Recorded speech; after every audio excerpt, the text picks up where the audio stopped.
Hello and welcome to Channels Book Club. Happy New Year. We're excited about this new year. And as always, we're looking forward to talking to writers, authors, publishers, book lovers, and just exploring the book world. Hopefully, this will be a year like no other one we've ever had. Well, fasten your seatbelts. Join us on this ride. It's going to be exciting. If you want an exciting year on Channels Book Club, how else should you get started than the guest we have on the show for this first episode of the year? No other person than the very distinguished senior advocate of Nigeria, Mike Ozekhome. Well, you may know him as a lawyer, a legal luminary. Well, we know him as a prolific author. Not too long ago, he did a remarkable thing. He launched 50 books in one day. I mean, we go to book launches every now and then. It's usually one book. Come on. He launched 50 books that day. Well, let's get to meet with him and then explore his writing life with him. Enjoy this.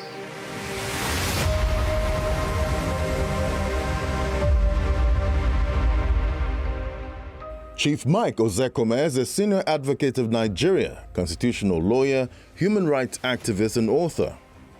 Ozekhome has a Bachelor of Law degree, 2 master's degrees in law, and another master's degree in art, amongst others. He has written over 50 books, including How Ideas Change the World, Leadership by Example, and The Doctrine of Separation of Powers. Ozekhome joins Channels Book Club to discuss his books and life as a writer.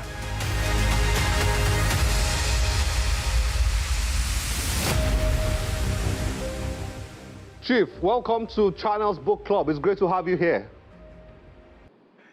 Thank you very much, Kule. I am quite surprised. Nigeria. I'm actually quite surprised that. I'm actually quite surprised that this is your first time on Channels Book Club after all these years. It's great to really have you here. Yeah, I'll be writing and writing. I've always appeared on channels, but not on this particular program of book. So it's my privilege and honor to also appear on this great program to share my ideas about some of my books. It's great to have you here. We had never heard of anybody launching 50 books at once. I have never had that. I doubt if that had ever happened before until you did it. 50 books in one day. What was that like for you and what inspired that? Yeah, what inspires me is what I would regard as the urgency of now to right the wrongs of the society and to believe that ideas actually drive the world and mankind. In fact, one of the titles of my books is How Ideas Rule the World. I read a lot and I write a lot. Some people say I'm prolific. Some people say I'm an orator. I wouldn't know what those epithets may mean. But the important thing is that I relax by reading and writing. And I write and read to relax. So they are the same 2 faces of the same coin. So I sit down to query things, to interrogate issues taken for granted. Why is this so? So I ask the questions. I answer the questions. Then I again question the answers. So I try to leave no stone unturned and no turn unstoned in my quest to discover. If it was in the medieval time or in those days, I think I probably would have come in this world during the time of people like Socrates, Plato, Aristotle, Kant, Hume, Descartes, all those great philosophers of yore who wrote without any references or footnotes because they were original thinkers. Galileo, Isaac Newton, all those great philosophers, and I highlighted some of them in some of my works. So I just decided to write 50 books to show that it can be done, that there's nothing that cannot be done. In fact, I wanted them to be 67 so as to symbolize and represent my 67 years on Mother Earth by the grace of God. But 17 of the books were still under press when I turned 67. So I said, okay, let me round it up to 50, even though 52 were actually ready. I said, let me round it up to a beautiful figure of 50. So I get inspired. I lie down, I sleep, and I wake up. I have already formed an article, a write-up in my head. I just wake up to put it down. So today in Nigeria, by the grace of God, I write for 8 newspapers on a weekly basis. 8 good newspapers on a weekly basis. And I enjoy doing it. I want to contribute ideas to societal development because it is ideas that govern this world. Human investment, no longer black gold, no longer oil and gas. It is the thinking of mankind. That's why a young man, Elon Musk, will be taking the world by storm with the Twitter, which is now called X, and the different innovations we are seeing. Is man's capacity to think. The brain of the human being is hundreds of millions more in capacity than the computer that we so revel.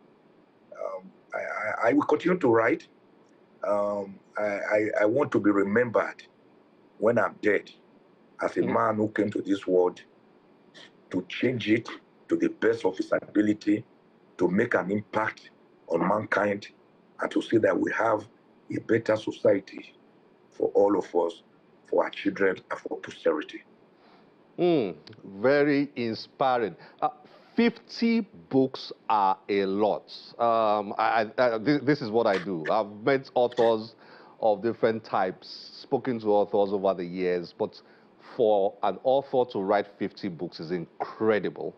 How long did it take you to write the 50 books? Over what period of time? Yeah, thank you for that beautiful question. Because some people think I just sat down and decided to bring out 50 books. It doesn't happen that way. You can't make omelette without breaking an egg. And some people say, oh, Mike, you are ingenious, you are ingenious. I tell them I'm not ingenious.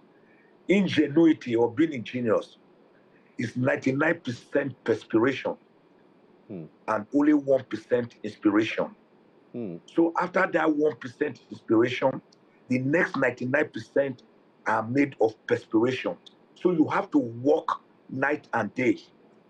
I've been writing some of these books, for your information, for over 20 years. Some of the write-ups are based on lectures, articles that I have delivered at one point in time or the other, or a talk that I have given, or something inspired, and I just start writing.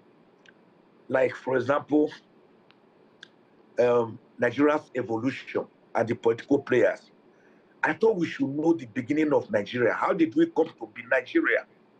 From that 8th of January, 1897, when a young woman, Miss Louisa Shaw, Flora Louisa Shaw, gave Nigeria the name Nigeria after that Niger area, that area around the Niger. I tried to interrogate how we evolved. Who were these political players?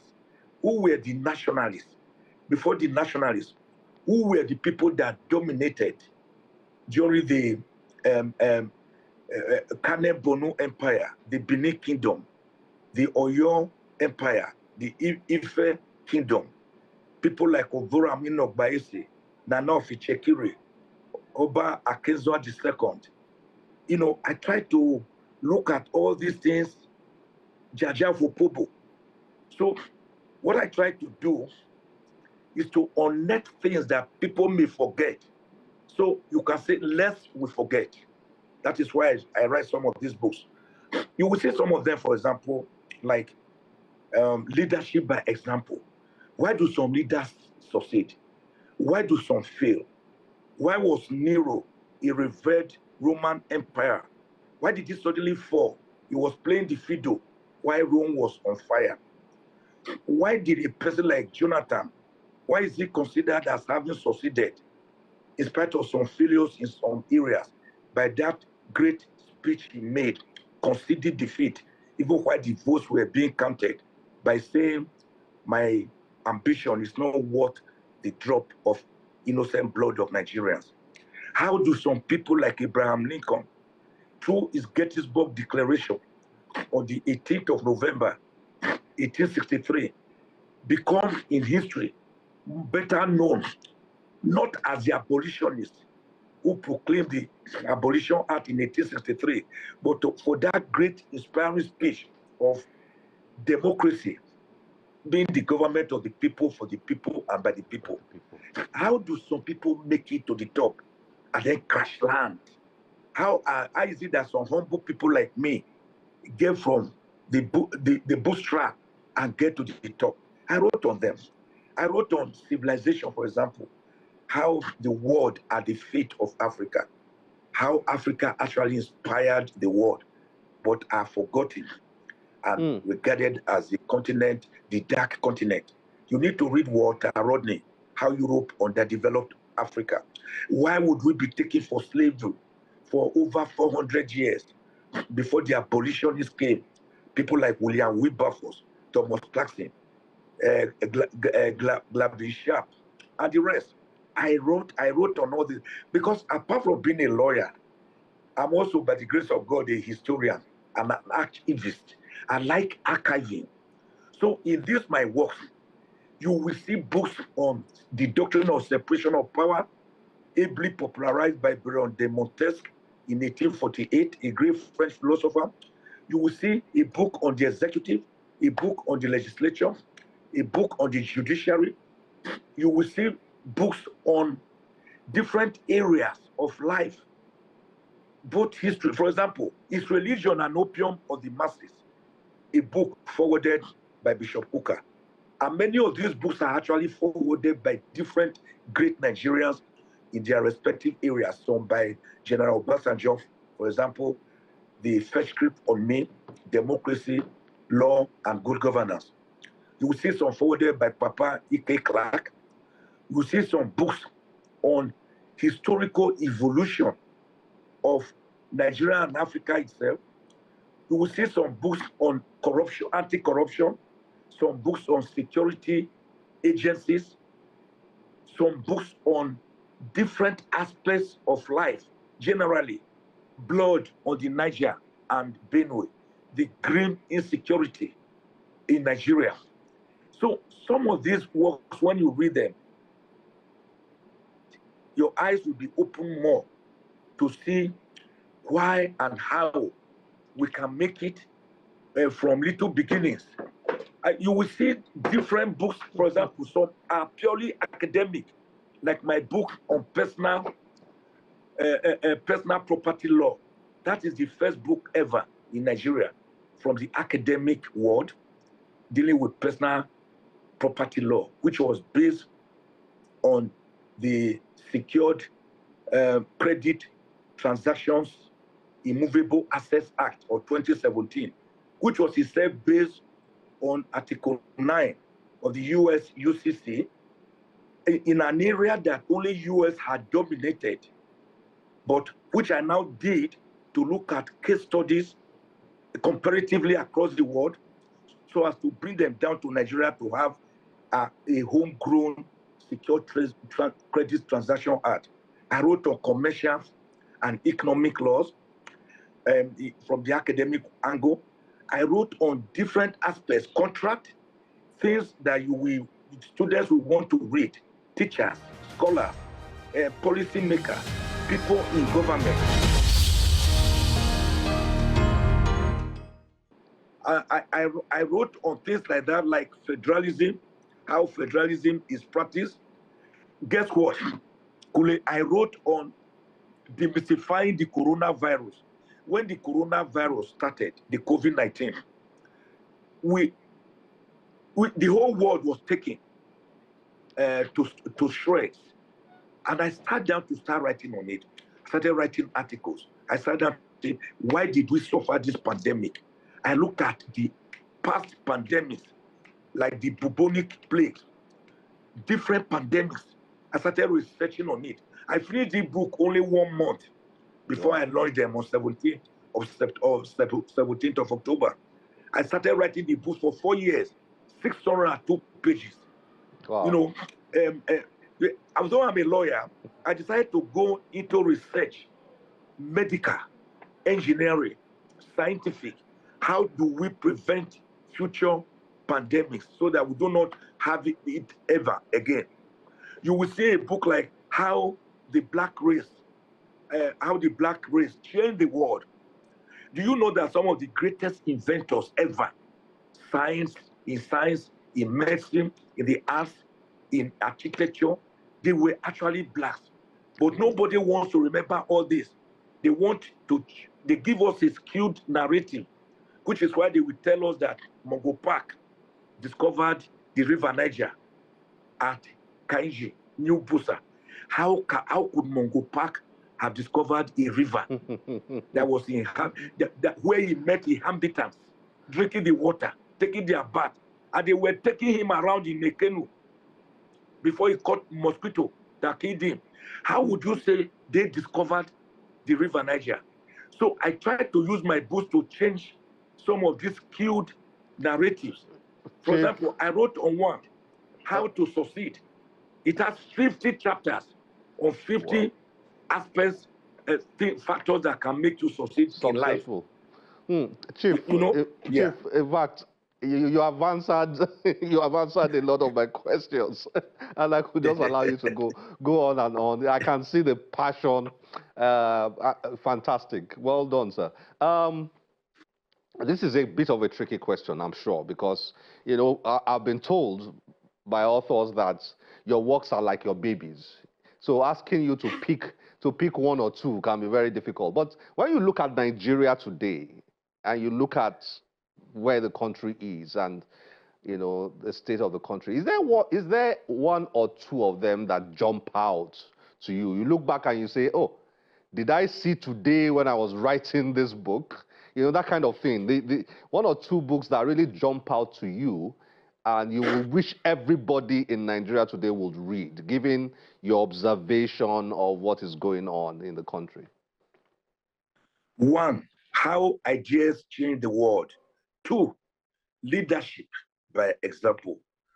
3, The Doctrine of Separation of Powers. In these 3 books, you will see how ideas can be generated by people at the helm of affairs, so as to know how to retool and how to re-engineer the weak fabric of failing and falling and wobbly and groggy and dawdling and, God forbid, crumbling country, which appears to have been captured by state captors, leaving the common man and woman strangulated, asphyxiated.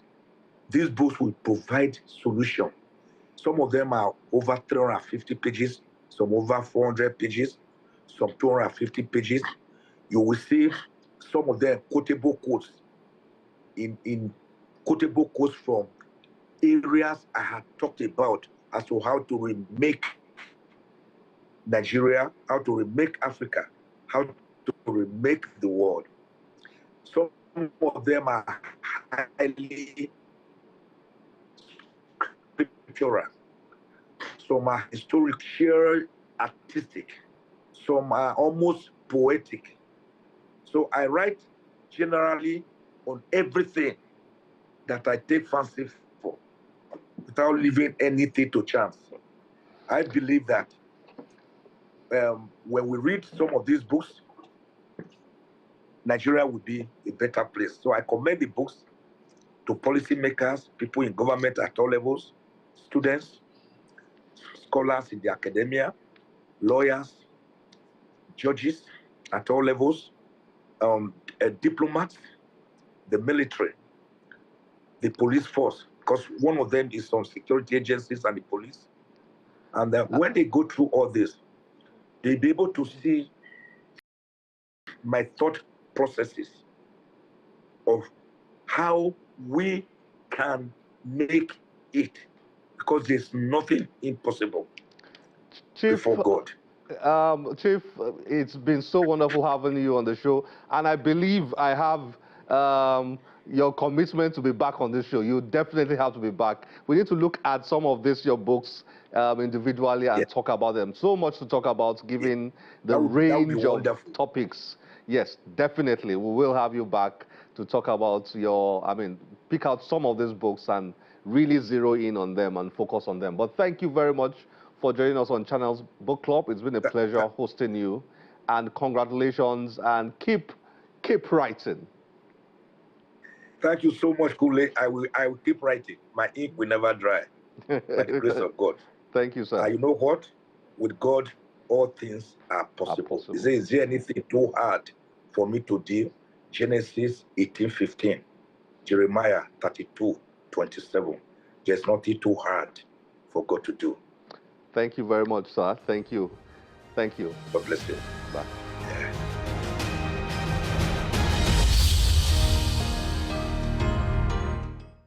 Always exciting to speak with Michael Ozekhome, Senior Advocate of Nigeria. I would like to call him prolific author on this show because he's one of those authors who has written so much and he keeps writing. Talking about prolific authors, you must have heard about this gentleman on your screen, Professor Toyin Falola, who has done incredible work in the area of Nigerian and African history. It's incredible. Some of his books are international best-selling books. You want to explore his books, especially the one about the history of Nigeria. Well, some days ago, I got very curious and I searched his name on Amazon just to have an idea of how many books he's written. So off I went, Amazon, Toyin Falola, how many books? And I started counting. 265. Wow! I mean, if you've ever written a book before, you know how hard it is to write one book.